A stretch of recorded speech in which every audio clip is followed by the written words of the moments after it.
ಎಲ್ಲರಿಗೂ ನಮಸ್ಕಾರ. ನಿಮ್ಮ ಶ್ರಾವ್ಸ್ ಕಲ್ಪವೃಕ್ಷ ಚಾನಲ್ಗೆ ಸ್ವಾಗತ.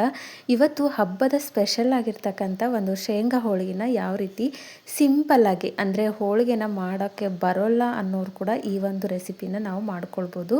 ಈ ಒಂದು ಸ್ಟೆಪ್ನ ಫಾಲೋ ಮಾಡೋದಾದರೆ ತುಂಬಾ ಸುಲಭವಾಗಿ ನಾವು ಶೇಂಗಾ ಹೋಳಿಗೆನ ಮಾಡ್ಕೊಳ್ಬೋದು. ಮೊದಲಿಗೆ ಶೇಂಗಾನ ನಾನಿಲ್ಲಿ ಹುರ್ಕೊಳ್ತಿದ್ದೀನಿ. ಗ್ಯಾಸ್ ಮೇಲೆ ಒಂದು ಹಂಚಿನ ಕಾಯ್ಲಿಕ್ಕೆ ಇಟ್ಟಿದ್ದೆ. ಇಲ್ಲೇನೂ ಅಳತೆ ಮಾಡೋ ಅವಶ್ಯಕತೆ ಇರೋದಿಲ್ಲ. ಜಸ್ಟ್ ನಿಮಗೆ ಯಾವ ಪ್ರಮಾಣದಲ್ಲಿ ಬೇಕು ಆ ಪ್ರಮಾಣದಲ್ಲಿ ಶೇಂಗಾನ ಹಾಕ್ಕೊಂಡು ಅಥವಾ ಕಡಲೆ ಬೀಜನ ಹಾಕ್ಕೊಂಡು ಹುರ್ಕೊಳ್ಬೇಕು. ಕಡಲೆ ಬೀಜನ ಹುರ್ಕೊಳ್ಳೋದು ಕೂಡ ತುಂಬಾ ಇಂಪಾರ್ಟೆಂಟು. ಯಾಕಂತಂದರೆ ನಾವು ಅರೆಬರೆಯಾಗಿ ಕಡಲೆ ಬೀಜ ಹುರ್ಕೊಂಡ್ರಿ ಅಂತಂದರೆ ಶೇಂಗಾ ಹೋಳಿಗೆ ಆಗಲಿ ಶೇಂಗಾ ಉಂಡೆ ಆಗಲಿ ಒಟ್ಟಲ್ಲಿ ಶೇಂಗಾ ರೆಸಿಪಿ ಕರೆಕ್ಟಾಗಿ ರುಚಿಯಾಗಿ ಬರೋದಿಲ್ಲ. ಹಾಗಾಗಿ ಮೀಡಿಯಮ್ ಫ್ಲೇಮಲ್ಲಿ ಇಟ್ಕೊಂಡು ನಿಧಾನವಾಗಿ ನಾವು ಹುರ್ಕೊಳ್ಬೇಕು. ಎಲ್ಲಿವರೆಗೂ ಅಂತಂದರೆ ಸಿಪ್ಪೆ ತನ್ನಿಂದ ತಾನೇ ಬಿಚ್ಕೊಳ್ಬೇಕು, ಆ ರೀತಿ ಹುರ್ಕೊಳ್ಬೇಕು. ನೋಡಿ, ಈ ರೀತಿ ಸಿಪ್ಪೆ ಬಿಚ್ಕೊಳ್ಳೋವರೆಗೂ ನಾವು ಮೀಡಿಯಮ್ ಫ್ಲೇಮಲ್ಲಿ ಇಟ್ಕೊಂಡು ಹುರ್ಕೊಳ್ಬೇಕು. ಹೈ ಫ್ಲೇಮಲ್ಲಿ ಆಯಿತು ಅಂತಂದರೆ ಬೇಗ ಹುರಿದ್ಬಿಡುತ್ತೆ, ಒಳಗಡೆ ಹುರಿದಿರೋದಿಲ್ಲ, ಕಡಲೆ ಬೀಜ ಫ್ರೈ ಆಗಿರೋದಿಲ್ಲ. ಹಾಗಾಗಿ ಆ ರೀತಿ ಹುರಿದು ಇಟ್ಕೊಂಡಿದ್ದೀನಿ.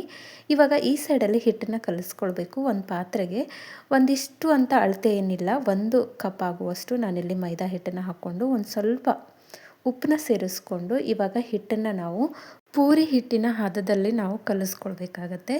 ನೀರನ್ನ ನೋಡಿಕೊಂಡು ಸ್ವಲ್ಪ ನೀರು ಹಾಕ್ಕೊಂಡು ನಾವಿಲ್ಲಿ ಹಿಟ್ಟನ್ನು ರೆಡಿ ಮಾಡ್ಕೊಳ್ಬೇಕು.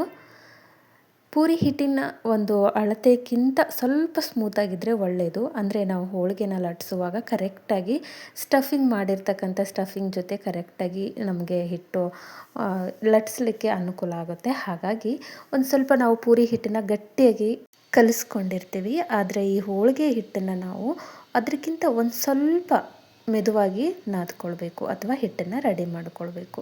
ನೋಡಿ, ಈ ರೀತಿ ತೀರಾ ಗಟ್ಟಿ ಆಗಬಾರ್ದು, ಒಂದು ಸ್ವಲ್ಪ ಸ್ಮೂತಾಗಿರಬೇಕು.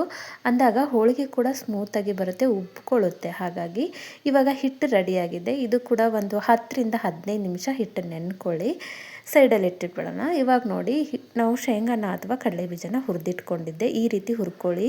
ನಾವು ಸಿಪ್ಪೆನ ಜಸ್ಟ್ ಈ ರೀತಿ ಮಾಡಿದರೆ ಸಿಪ್ಪೆ ತಕ್ಕೊಳ್ಬೇಕು. ಒಳಗಡೆ ಕೂಡ ಒಂದು ಬಂಗಾರದ ಕಲರ್ ಅಥವಾ ಗೋಲ್ಡನ್ ಕಲರ್ದು ಹೊಂಬಣಕ್ಕೆ ನಮಗೆ ಈ ಕಡಲೆ ಬೀಜ ತಿರುಗಿರಬೇಕು. ಅಂದಾಗ ಮಾತ್ರ ಹೋಳಿಗೆ ರುಚಿಯಾಗಿ ಬರುತ್ತೆ. ಹಾಗಾಗಿ ನಿಧಾನವಾಗಿ ಲೋ ಟು ಮೀಡಿಯಮ್ ಫ್ಲೇಮಲ್ಲಿ ಇಟ್ಕೊಂಡು ಶೇಂಗಾನ ಹುರ್ಕೊಂಡಿರಿ. ನೋಡಿ, ಇವಾಗ ಸಿಪ್ಪೆನ ತಕ್ಕೊಳ್ಳೋಣ.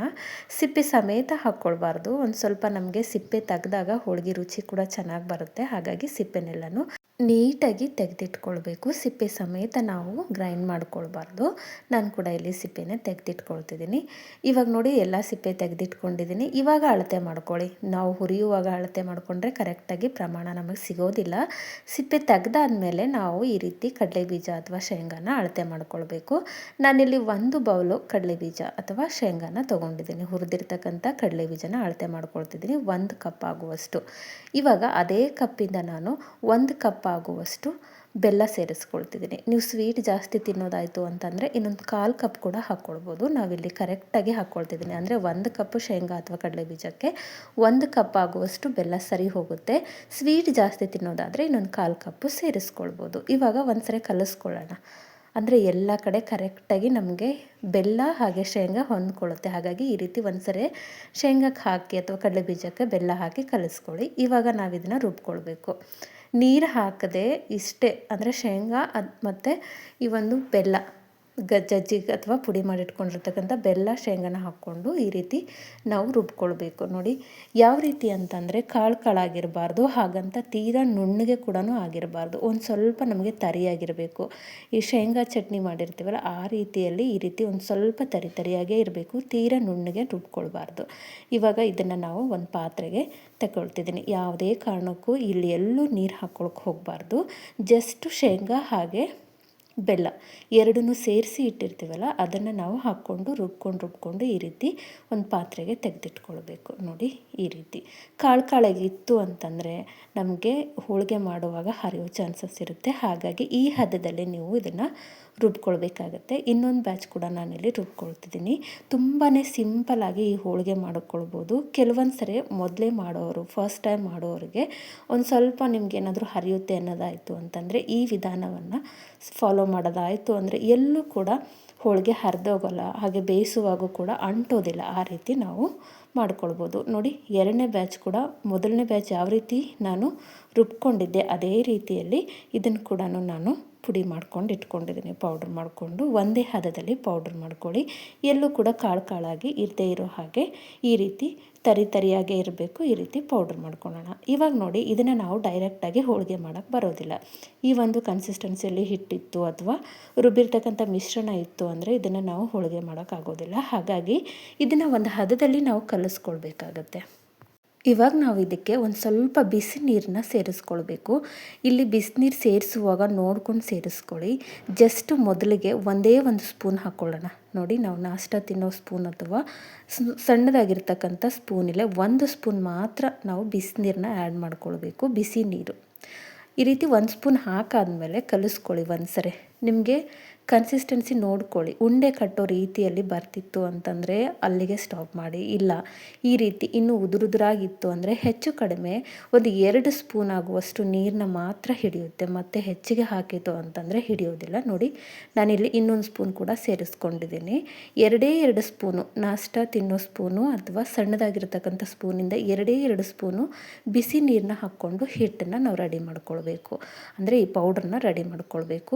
2 ಸ್ಪೂನ್ ಮಾತ್ರ ಹಾಕ್ಕೊಳ್ಳಿ. ಜಾಸ್ತಿ ಆಯಿತು ಅಂತಂದರೆ ನಮಗೆ ಹೋಳಿಗೆ ಲಟ್ಸುವಾಗ ಹೊರಗಡೆ ಬಂದುಬಿಡುತ್ತೆ ಸ್ಟಫಿಂಗು. ಹಾಗಾಗಿ 2 ಸ್ಪೂನು ಬಿಸಿನೀರನ್ನ ಹಾಕ್ಕೊಂಡು ಕಲಿಸ್ಕೊಳ್ಳಿ. ಹಿಟ್ಟು ಈ ರೀತಿ ನಮಗೆ ಎಲ್ಲ ಪೌಡ್ರು ಸೇರಿ ಈ ರೀತಿ ಗಂಟು ಕಟ್ಕೊಳ್ಳೋಕ್ಕೆ ನಮಗೆ ಸಾಧ್ಯ ಆಯಿತು ಅಂದರೆ ಸಾಕು. ಅಲ್ಲಿಗೆ ನೀರು ಸೇರಿಸೋ ಅವಶ್ಯಕತೆಯೇ ಇರೋದಿಲ್ಲ.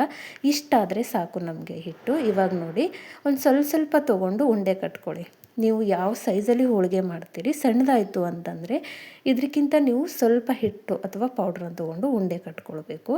ನಾನಿಲ್ಲಿ ಒಂದು ಸ್ವಲ್ಪ ದೊಡ್ಡದಾಗೆ ಮಾಡ್ಕೊಳ್ತಿರೋದ್ರಿಂದ ಒಂದು ಉಂಡೆ ಗಾತ್ರದಲ್ಲಿ ನಾನು ಈ ರೀತಿ ಹಿಟ್ಟನ್ನು ರೆಡಿ ಮಾಡ್ಕೊಳ್ತಿದ್ದೀನಿ. ಪೌಡ್ರನ್ನ ನಾನಿಲ್ಲಿ ಪ್ರತಿಯೊಂದನ್ನು ಮೊದಲೇ ಕಟ್ಕೊಂಡು ಇಟ್ಕೊಳ್ತಿದ್ದೀನಿ.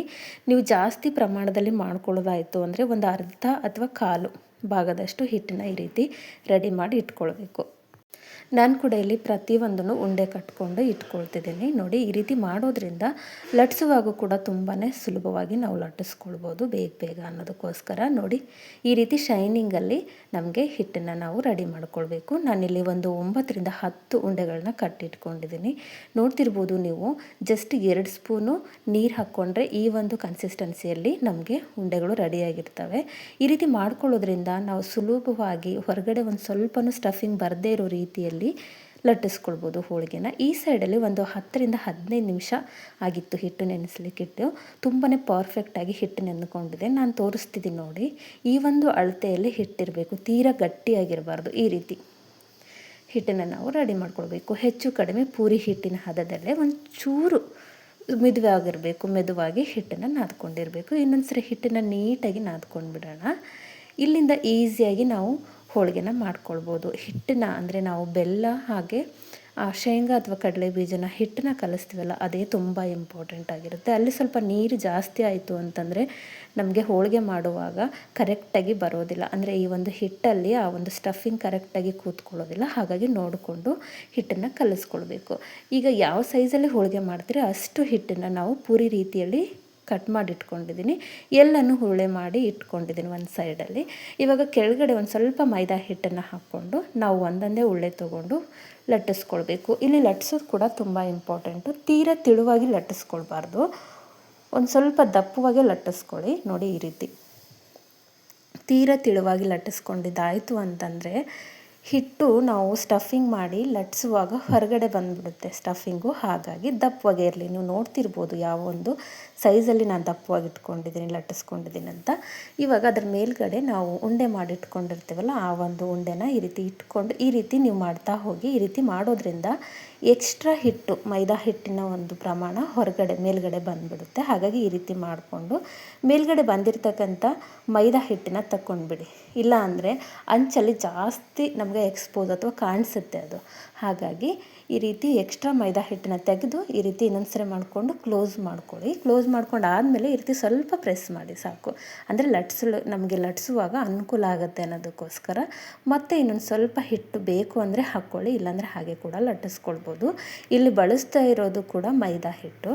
ಇವಾಗ ನಿಧಾನವಾಗಿ ಲಟ್ಟಿಸ್ಕೊಳ್ತಾ ಹೋಗಿ. ಎಲ್ಲೂ ಕೂಡ ಒಂದು ಸ್ವಲ್ಪನೂ ನೀವು ಹಾಕಿರ್ತಕ್ಕಂಥ ಸ್ಟಫಿಂಗ್ ಹೊರಗೆ ಬರೋದಿಲ್ಲ. ಅಂದರೆ ಸ್ವಲ್ಪ ಹಿಟ್ಟು ನಮ್ಮದು ಗಟ್ಟಿಯಾಗಿತ್ತು ಒಳಗಡೆ ಸ್ಟಫಿಂಗ್ ಅಂದರೆ ಹೊರಗಡೆ ಬರೋದಿಲ್ಲ. ಹಾಗೆ ಮೇಲ್ಗಡೆ ಇರ್ತಕ್ಕಂಥ ಹಿಟ್ಟು ಕೂಡ ಮೃದುವಾಗಿರಬೇಕು, ಸ್ಮೂತಾಗಿರಬೇಕು. ನೋಡಿ, ನೀವು ಎಷ್ಟೇ ದೊಡ್ಡದು ಮಾಡಿದರೂ ಕೂಡ ಹೊರಗಡೆ ಬರೋದಿಲ್ಲ ಸ್ಟಫಿಂಗ್. ಅಷ್ಟು ಪರ್ಫೆಕ್ಟಾಗಿ ನೀವು ಇದನ್ನು ಲಟ್ಟಿಸ್ಕೊಳ್ಬೋದು. ಸ್ವಲ್ಪ ಅಂಚಿನ ತಿಳುವಾಗಿ ಲಟ್ಟಿಸ್ಕೊಳ್ಳಿ. ಮಿಡಲ್ ದಪ್ಪ ಆಗಿತ್ತು ಅಂದರೆ ಪರವಾಗಿಲ್ಲ. ನೋಡಿ, ಈ ರೀತಿ ಲಟ್ಟಿಸ್ಕೊಂಡು ಇಟ್ಕೊಂಡಿದ್ದೀನಿ. ನೋಡಿ, ಈ ರೀತಿ ಎರಡು ಬದಿಯಲ್ಲಿ ಪರ್ಫೆಕ್ಟಾಗಿ ರೆಡಿಯಾಗಿದೆ. ಈ ಸೈಡಲ್ಲಿ ನಾನು ಗ್ಯಾಸ್ ಮೇಲೆ ಆಲ್ರೆಡಿ ಹಂಚಿನ ಕಾಯ್ಲಿಕ್ಕೆ ಇಟ್ಕೊಂಡಿದ್ದೆ. ಆದಷ್ಟು ಹಂಚಿನ ನೀವು ನಾನ್ ಸ್ಟಿಕ್ ತವ ಯೂಸ್ ಮಾಡೋಕ್ಕೆ ಹೋಗಬಾರ್ದು. ನೀವು ಕಬ್ಬಿಣದ ತವನೇ ಯೂಸ್ ಮಾಡ್ಕೊಳ್ಳಿ. ಇಲ್ಲ ಕಬ್ಬಿಣದ್ದು ಅಂತಂದರೆ ನಾನ್ ಸ್ಟಿಕ್ ಯೂಸ್ ಮಾಡ್ಕೊಳ್ಳಿ. ಈ ರೀತಿ ಕಬ್ಬಿಣದ ತವ ಇರಲಿ ಅಥವಾ ನಾನ್ ಸ್ಟಿಕ್ ಇರಲಿ ಯೂಸ್ ಮಾಡುವಾಗ ಲೋ ಫ್ಲೇಮಲ್ಲಿ ಅಥವಾ ಲೋ ಟು ಮೀಡಿಯಮ್ ಫ್ಲೇಮಲ್ಲಿ ಇಟ್ಕೊಂಡು ನೀವು ಬೇಯಿಸ್ಕೊಳ್ಬೇಕು ಹೋಳಿಗೆನ. ಅಂದಾಗ ಮಾತ್ರ ಒಂದು ಸ್ವಲ್ಪನೂ ಈ ಹಂಚಿಗೆ ಹತ್ತೋದಿಲ್ಲ.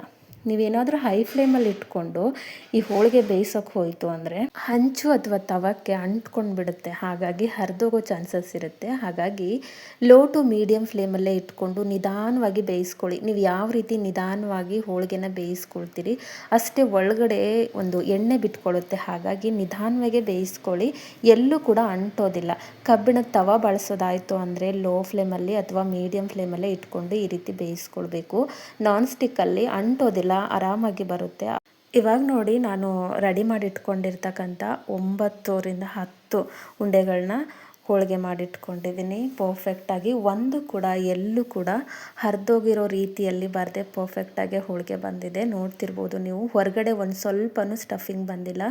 ಈ ಹೋಳಿಗೆನ ನಮಗೆ ಹೋಳಿಗೆ ಮಾಡೋಕ್ಕೆ ಬರೋದಿಲ್ಲ ಅನ್ನೋರು ಕೂಡ ಹೇಳಿರ್ತಕ್ಕಂಥ ಒಂದು ಸ್ಟೆಪ್ಗಳನ್ನ ಫಾಲೋ ಮಾಡೋದಾಯಿತು ಅಂದರೆ ಪರ್ಫೆಕ್ಟಾಗಿ ಕೂಡ ಹೋಳಿಗೆ ನೀವು ಕೂಡ ಮಾಡ್ಕೊಳ್ಬೋದು.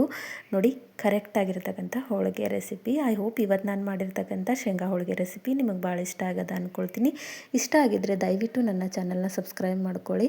ಹಾಗೆ ಈ ಒಂದು ರೆಸಿಪಿನ ನಿಮ್ಮ ಫ್ರೆಂಡ್ಸ್ ಆ್ಯಂಡ್ ಫ್ಯಾಮಿಲಿಗೆ ಶೇರ್ ಮಾಡಿ. ನಾಳೆ ಮತ್ತೊಂದು ಹೊಸ ರೆಸಿಪಿಯೊಂದಿಗೆ ಸಿಗೋಣ. ಧನ್ಯವಾದ.